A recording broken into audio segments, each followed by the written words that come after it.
সম্মানিত দর্শক, আসসালামু আলাইকুম। আমি যে বলছিলাম যে ভাই এই পুঁই শাক কীভাবে কাটবেন, কোন নিয়মে কাটলে তাড়াতাড়ি পাতা বড় হবে এবং নতুন নতুন আবার ডাল পাতা ছড়াবে। আজকে দেখেন, আজকে 12 দিন হলো আমি এখান থেকে পুঁই শাক উঠাইলাম, পুঁই শাকের ভিডিও ছাড়ছি। আজকে 12 দিন হলো। আপনি দেখেন, আমরা যদি একটু ভালোভাবে দেখি, আপনার এক একটা শাকের গাছ থেকে আপনার 4টা, এই যে দেখেন, 1 2 3 4 5টা, 4টা 5টা করে আপনার ডাল ছড়াইছে। আমরা যদি একটু দেখি, 4টা 5টা করে ডাল ছড়াইছে। এই যে দেখেন, প্রত্যেকটার ভিতরে যে আপনার 4টা 5টা, এই যে দেখেন, এটা 1 2 3টা। এইখানে দেখেন, এইখানেও আপনার এই যে 3টা, এই যে নিচে একটা, তারপর উপরে এই একটা, তারপরে এই যে দেখেন এইখানেও 3টা। প্রত্যেকটার ভিতরে আপনার 3টা 4টা করে আপনার ডালপালা ছড়াইছে। আবার অনেকগুলোর ভিতরে আরও এই যে দেখেন, প্রত্যেকটার ভিতরে আপনার আমরা যদি একটু ভালোভাবে দেখি, এই যে দেখেন, প্রত্যেকটার ভিতরে আপনার 4টা 5টা করে ডালপালা ছড়াইছে। তো এখন আমরা কী করতেছি, আমাদের যে আগের যে পুরানো বড় পাতাগুলা ছিল, আমরা এই পাতাগুলা কেটে দিতেছি। এই যে দেখেন, তা এখন আমরা এই পুরানো এই যে বড় বড় পাতাগুলা যদি কেটে দেই, এই যে কেটে দিলাম, দেখেন আপনারা, এই যে কেটে দিলাম। এটা কেটে দিলে আমাদের যে নতুন নতুন কুশিগুলা বের হয়েছে, এগুলি আপনার আবার এই যে তাড়াতাড়ি বৃদ্ধি হবে। তো এই ভিডিওটা আপনাদেরকে দেওয়ার উদ্দেশ্য যে আমি যে আপনাদেরকে এই পুঁই শাক কাটার কয়েকটা কৌশল দেখাইছিলাম, ঠিক সেই কৌশলে যদি কাটেন আপনারা, ঠিক 10 থেকে 12 দিন পরে আপনারা আবার নতুন নতুন ডালপালা ছড়াবে।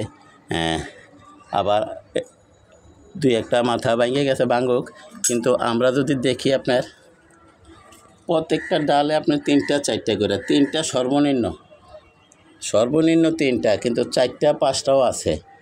এই যে দেখেন আপনারা, 1 2 3 4, 4টা 3টা এরকম। কিন্তু এটার ভিতরে আপনার অনেকগুলা, এটার ভিতরে আপনার 1 2 3 4 5 6 7টা, এটার ভিতরে আপনার এই যে 7টা। তো এরকম আমরা এই পুঁই শাক যে আমরা খাওয়ার জন্য কাটবো, পুঁই শাক কাটার কিন্তু আমরা কিছু কৌশল আছে।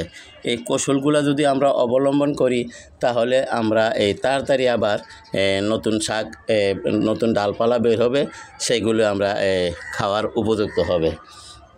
তো এখন আমি যেই পদ্ধতিটা অবলম্বন করলাম, আমরা যে এই যে পাতাগুলো যে কাইটা দিলাম, এইগুলি ছিল এতদিন ছায়া, যাতে এই জয়েন্টের থেকে কুশি বের হতে সাহায্য করে, যে ছায়া পাইব। পাতাটা থাকলে ছায়ার কারণে এই জয়েন্টের থেকে কুশিটা বের হতে তাড়াতাড়ি সাহায্য করব। এখন যখন কুশি বের হয়ে গেছে, এখন আমাদের আর ছায়ার প্রয়োজন নাই। এখন এগুলির ভিতরে রৌদ্রের তাপ পড়লে তাড়াতাড়ি বড় হবে। আর এখানে আমরা সার হিসাবে ব্যবহার করব আমরা 1 দিন বা 2 দিনের পুরানা ভাতের মার। যেমন আজকে যদি আমাদের যে ভাত পাকাইছে, এই ভাতের মারগুলো আজকে রাইখা দিব, আগামীকালকে সকালে আইনা আমরা এই গাছটার এই গোড়াটারে আমরা একটু ভালোভাবে খোঁচাইয়া, ঠিক এরকম এই যে সাইড দিক আপনারা এইভাবে একটু কোনো কিছু একটা চাকু দিয়ে খোঁচাইয়া, তারপরে আমরা ভাতের মারটা দিয়ে দিব। কারণ এইখানে যেহেতু আমরা এই শাকটা ন্যাচারালভাবে খাওয়ার জন্য তৈরি করছি, তাই আমরা এখানে অন্য কোনো সার ব্যবহার করতে পারবো না। তো দয়া করে আমার চ্যানেলটা সাবস্ক্রাইব করেন এবং বেল আইকনটা বাজাই দেন, আমি যাতে এই ধরনের ভিডিওগুলো ছাড়ার সাথে সাথে আপনাদের হাতে পৌঁছে যায়, আপনারাও দেখতে পারেন, শিখতে পারেন, জানতে পারেন। তো আশা করি বুঝতে পারছেন যে আমার মাত্র অল্প কয়েকদিন হয়েছে। তো অল্প কয়েকদিনের ভিতরে আপনার আজকে ঠিক 12 দিনের মাঝে আমার এই পুঁই শাক নতুন নতুন আবার কুশি বের হয়ে গেছে।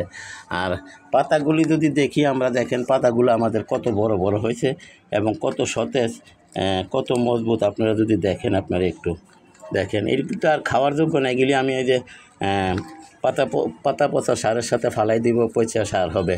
কিন্তু আপনাদেরকে দেখাইতেছি, দেখেন। তো সবাইকে ধন্যবাদ জানিয়ে আজকের মতো এখানে রাখি। আসসালামু আলাইকুম ওয়া রাহমাতুল্লাহি ওয়া বারাকাতুহু।